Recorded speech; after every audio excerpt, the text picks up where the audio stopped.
Okie doke. Good afternoon, everybody. Today, I'll be working on lesson 5, which are quick fixes in Photoshop, and they're just that. I will go through them pretty quickly. And given the right circumstances, these tools work really, really well. Like the first one here, eliminating red eye. Not too long ago, Photoshop it did a great job, but the tool didn't do such a great job. And it took maybe a few steps. Now it's really superb. It really works really, really well. And there's other quick fixes that we're going to go through as well. So we'll go through these pretty quickly today. As I mentioned a moment ago, before we started recording, that everybody should be working on the postcard assignment. And you'll probably have, 3 more weeks to work on it. And that 3 weeks, including this week. Okay, so you have this week and 2 more weeks. And I started the assignment last week, but I wasn't expecting you to get a whole lot done. At least think about what you're going to do and maybe start acquiring images, photographs, that sort of thing that get you in the right direction. Okie doke. So, oh, shoot. We got people emailing me and all kinds of stuff. Okay, sorry about the interruption. Anyway, let's go ahead and get started with this and go through each of these if there aren't any questions. And I've got them, side by side so you can see what the end result is. And there are tools for just about all of these. And this is a common problem as a result of a flash getting the red eye. Okay, so let me zoom in here so you can see what that looks like. And what we have here under the spot healing brush tool, I don't want that, is the red eye tool. Come on. There we go, red eye. And you just move inside and you can see that you can control at the top the pupil size and the darken amount. It works really well for her just with the default settings. If I just click, we're done. She has very dark eyes. Her pupils are almost unrecognizable. Let me click in here. And notice the highlight is left alone. And it looks really, really good. That's it. That's all there is to this one. If you want to play with the settings, you can. And see if you can't get better results. But, for most of the time, this looks really good, just as is. So if I can zoom in here. They may have played with the settings just a little bit for darken amount. So, let me go back here and let me see something here. Let's go back here. This is darken amount 50%. Let's go cut it in half just for the heck of it. 25% and see what happens. Yeah, that might be a little bit better. Yeah, so if we cut that in half, you begin to see her pupil just a little bit. But again, very simple, very quick adjustments. It doesn't take much work at all, much muss or fuss. So for those of you, like myself, kind of amateur photographers, I mostly take photographs with my iPhone.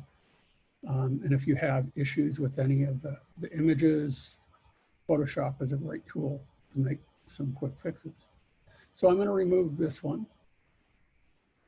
And I'm going to remove this one. And I don't want to save that. So let's go in here. And I'm going to go ahead and this is using the content aware fill. And this is an extremely powerful tool. And it doesn't work in every situation, but it works in many. So I'm going to go back to Window again and Workspace.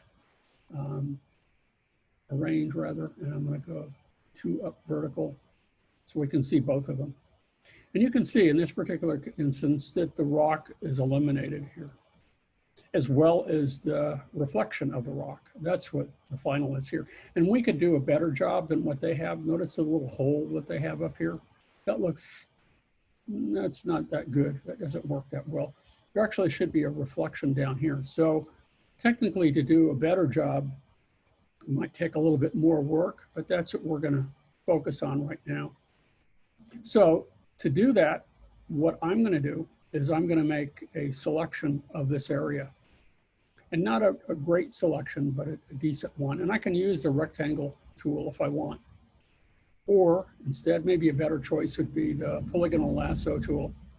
So I'm going to come up here and I'm going to click and click and click and get a good chunk around here, a little bit of extra, so it knows what we're looking for. And we come back to the start and we get the little 0. We have a selection. Now what we want to do is we want to go to Edit, and we're going to go to Content Aware Fill. And when that pops up, we can see over to the left here, these are all the areas that it's going to take from. And you can see that are highlighted in green. And then we can see a preview to the right. And you can see that it doesn't really, let's see which one is ours. Ours is the preview over here, and it's a little bit better than theirs. But probably what you want to do is we want to remove any of this area here that's in the top. We don't want any of that to be a part of what's being filled. And let's see if we can get better results by clicking in here and removing those areas from the sources that it's using. So this might take a few tries on your part, but again, it's not, rocket science. It's not really very hard to do. It's just removing the areas right here that we don't want it to use. Let's see if we get a better result over here. It's looking a little bit better. Let's go ahead and move this over. And let's even take a little bit more out of here. So I'm going to come over here and take all of this out. We don't want to use that as a part of our cloning process. And that's not half bad. It's not perfect up here, but we could come back with a clone stamp tool, or we could come back with maybe even Content Aware Fill again and see if we can't correct this. So I'm going to say, okay, I'm good with this. So over to the right is the area that it is replacing, and it looks pretty decent. And it already looks a little bit better than there. So I'm going to click OK, but then you need to watch what happens. In the Layers panel, it creates a separate layer for it. Okay, that's okay. But what I like to do is I like to combine the layers, but I want to keep this original copy here intact. So what I'm going to do is I'm going to hold down the Shift key so that both are selected. And now I'm going to hit Shift, Option, Command, E. So that combines them, but it leaves these other layers that we started with intact. So now I can come back with the Deselect tool, and I can come back again and I can try a few things to see if I can't improve how this thing looks. Now, I'm not going to do that today, but this is something that you probably want to try yourself. That, for example, we could probably use the clone stamp, or maybe we could, let's try this real quick, just for the heck of it. I'm going to go ahead and click in here. And I want to take in this area, and maybe I want to try Content Aware Fill in here. And I wanted to take from the background up here, not down here. So let's try that real quick. Let's go to Edit. Let's say Content Aware Fill. And again, I don't want it to take from any of the bottom part. Now look at what it's doing here. See how it's replacing it with this foliage? It doesn't look like the original, but we could put the rock back in there if we wanted to. So that's really not, it's not half bad. Because remember, this is flora and fauna. It's not a face, it's not a person. And we would also need to fix and make sure that the reflection, of this is put back in here. So we can see that. So let's see what, look, this is just a real quick default kind of approach. Not perfect, but it looks, a tad better. And we could, as I said, we could take part of that, flip it, make it a reflection. We could also take sections of the rock and that sort of thing that are here, and we could add those back in, layer it on top. So this is what we had before. This is what we have after.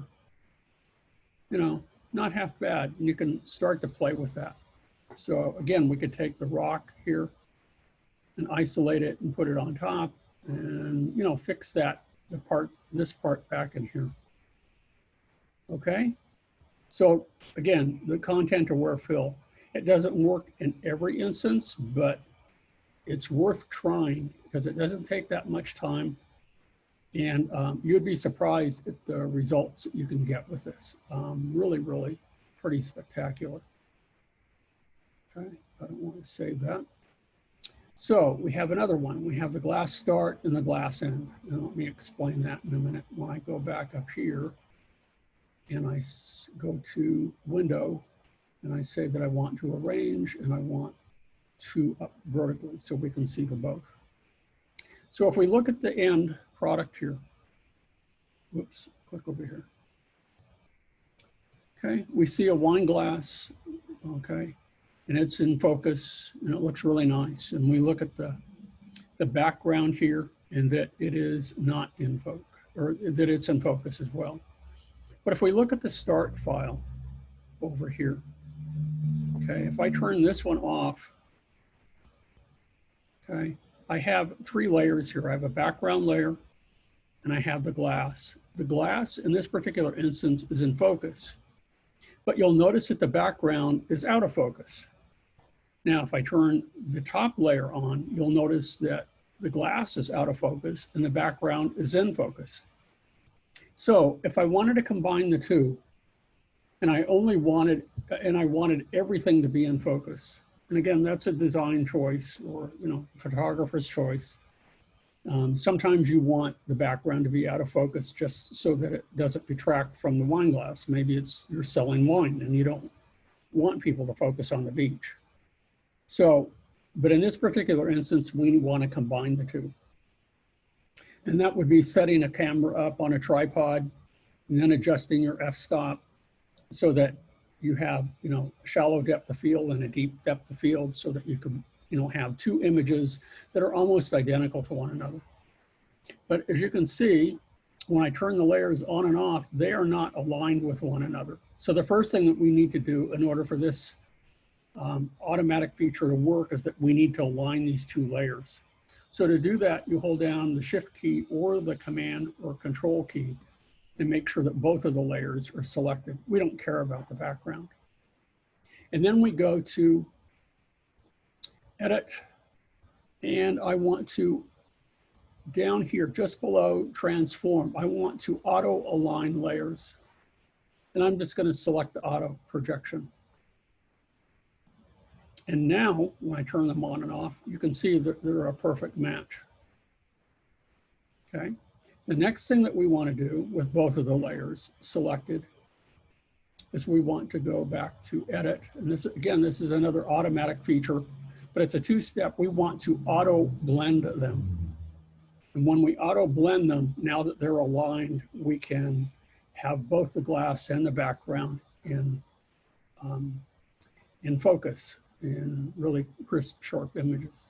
So we're just going to, not panoramas, we're just going to use stacked images. You have a choice here. So I'll click that. Okay. Now you'll notice here to the right, if you look at the layers, we have these layer masks that have been created for each of these so that it leaves everything that we want in focus and everything that we don't want out of focus, and leaving us with a combined image here. But it's 2 separate images with the masks selected, keeping everything that we want in focus. Pretty cool effect. And it's seamless. It works really, really beautifully. Really nice. Very quick. Like I said, that's what the lesson is about, quick fixes. So that's how that works. And you can do this with, if you have set up your camera on a tripod and you're really close to it and you have a very shallow depth of field and you have multiple images that you want it to fix automatically. It's not restricted to just 2. You could do multiples. So that's how that works. Okie doke. So I'll close these 2. And I don't want to say. So This is a little bit different. This is the finished one. No, this is the start file. Everything is in focus, and we want to put some of it out of focus. And so, yeah, it's a quick fix, but let me go to arrange and select 2 up vertically so we can see this. Let's zoom out a little bit.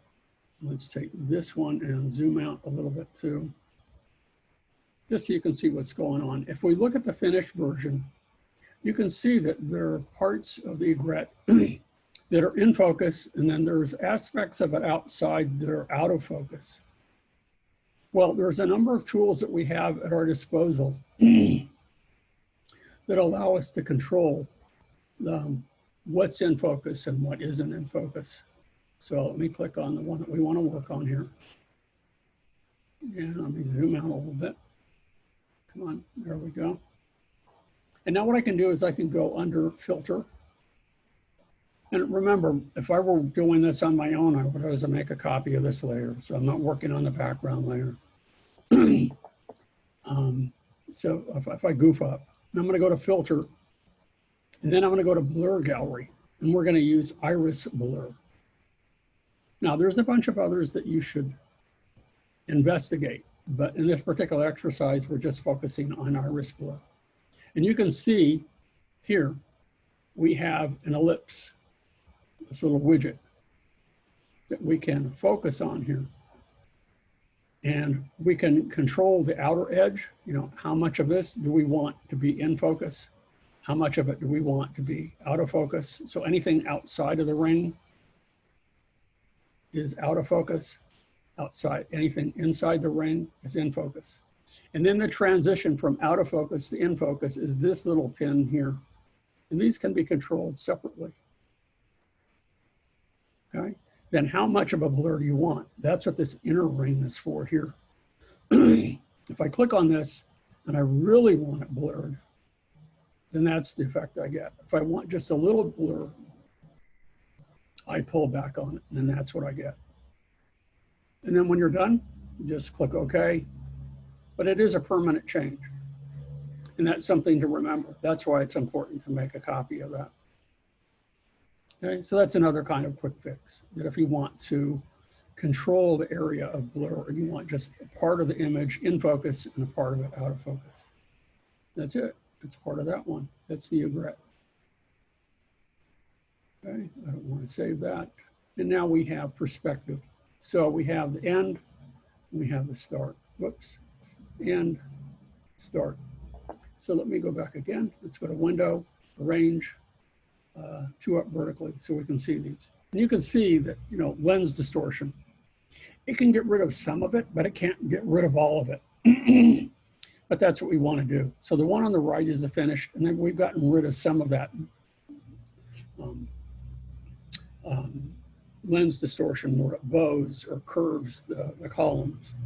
So to do that, we'll go ahead and we'll click our image over here. And I don't want to do that. I didn't want to. There we go. I didn't want that. And again, what we want to do at the top is at the top here under filters. And it is, I want lens correction right here. So this is where it is under filter, lens correction. And it takes me into a separate window. So I need to move my image of me down a little bit here. And what we can do here is we can do auto correction, or we can select custom. Okay. So we can auto scale, and let's click on custom and see what happens here. So on custom, what we can do is we can move the sliders for each of these to determine what kind of correction we want. And in this particular instance, we really only need to fix the geometric distortion. Under the auto correction, you want to make sure that it auto scales. If you don't, that's okay too. You can always fix that later. But I want it fixed as we change it. So now as I go in and I change that to a plus, notice that it's really distorted. But if I slide it to the right, you can see that a good part of that distortion is being removed. That's all there is to it. If you want to, change vignetting, see, that usually the corners of photographs get a little bit darker. So if you want to lighten or you want to darken the corners, you can do that by adjusting that. If you wanted to, you could transform the vertical and the horizontal with this as well. So if I slide these guys one way or another, I could fix that as well. But I kind of like looking up at that, but that could fix that a little bit if you wanted to, or if we wanted to, you know, adjust it like so. We have either way we can go with that. I'll go back to 0 on that. So that's what this one does. This is lens correction, and it's not perfect, but it does, you know, for a quick fix, it does a pretty decent job. And if I click OK, again, it's already fixed. It's done. And that's it. Another quick fix. So click close. I'll click close, and we have another one that we want to do. So here's our start file. There's our end file. And you can see that we have two separate images. We have the image of a train on one layer, and we have the image of the tracks. It's in a forest in another layer. And the perspective of the train does not match the tracks. So we want that to match. And that would be good for putting cars in scenes. So you want the perspective of the car to match the road and that sort of thing, so it doesn't look like it's veering off and going to careen, you know, around a corner and crash or something like that. So the tool that we want to use for this, the one that we're going to affect, is the train layer, and get it to match this one. So this is a perspective distort. So what we do is we're going to go under, with that layer selected, we're going to go to image. And I'm sorry, we're going to go to edit, and I want perspective warp is what I want. That one. So this is a two-step process. Okay, I can go ahead and I can close this. And what you start by doing is clicking and dragging like so. Okay, so I'm going to go ahead and I'm going to pull this down. And I want to try to match the verticals, or what I would perceive to be as verticals in this image. Okay, so that's the first step. So I'm going to use the back of the caboose here, and I'm going to pull this up like so, pull it down to the bottom of the wheels. But this is, and you can see that it, you know, I'm trying to match the verticals of what should be vertical in the train, and they aren't. Okay, so I've got the, pull this down a little bit more. There we go. So it's twisted and it's warped a little bit, and that's the layout. And now I can affect the warp. And when I click on that, now I can go ahead and I can pull this down like so until the train matches, you know, the wheels, and then I can pull this down like so. And I can pull this down a little bit because this is distorted just a little bit too much. So you can see that I can, you know, move this around and jiggle with it until it fits, and get this to fit as well. And it looks like the back of the caboose isn't quite the way I want it, but that's okay. I could always redo that. Pull this up a little bit, pull this over a little bit till it fits. And then when I think I have it, again, you know, it depends on how much perspective and how much of this distortion you want to get rid of. But my concern is to make sure that the wheels look like they're on the track, and then I click OK. And that's pretty decent. The caboose looks a little bit too wide, so I'd probably go back and do that again, try that again. But you can see now that the wheels look like they're sitting directly on the track itself. So that's how that works. It's not perfect, but it works pretty well in most cases. Okay. So let's go back again. Those are those two. And we got one more to do, and I think we're done. And this is mine, and I don't want that. So what we want to do now is, let me open up this skyline end. So this is really a composite of multiple photographs stitched together seamlessly without much muss or fuss to create a panoramic view. And that panoramic view can be achieved. I mean, now most cameras, I know the iPhone has it, and I'm sure the other smartphones have them too, that they can do a panoramic photograph. But if you don't have that, if you still have a still camera that doesn't do that, you can the camera can be handheld, and you can stay positioned in a single area and, from a vantage point and, click and move your camera. And even if it's off a little bit, it doesn't have to be perfect. It doesn't have to be on a tripod. It'd probably come out better if it was, but you can handhold your camera and then click and click and click, as many times as you need to create the panorama that you're looking for. The only thing that you need to make sure that you do when you do that is to make sure that there's adequate overlap, so it knows how and where to stitch them together. So that's what we're going to do. I'm going to close this, and they have a folder for us. So what I want to do is I want to go to File, and again, it's under, it's under File. Come on here. File, there we go. And it's under Automatic. And what I want to do is, under Automatic, is that I want to create a photo merge. So when I do that, I'm going to actually look for a folder. And it could be the files that are open. If they aren't, I can browse inside that. And here are the files that they have, files for Panorama. Okay, and I can select all of them. So I'll go ahead and I'll select the first one, hold down the Shift key, and then select the last one, and now they're all selected. And now I can go ahead and I can select Open. They're all selected here. And we're just going to use Auto. But what you want to do is make sure that you check these at the bottom. We want to blend the images together.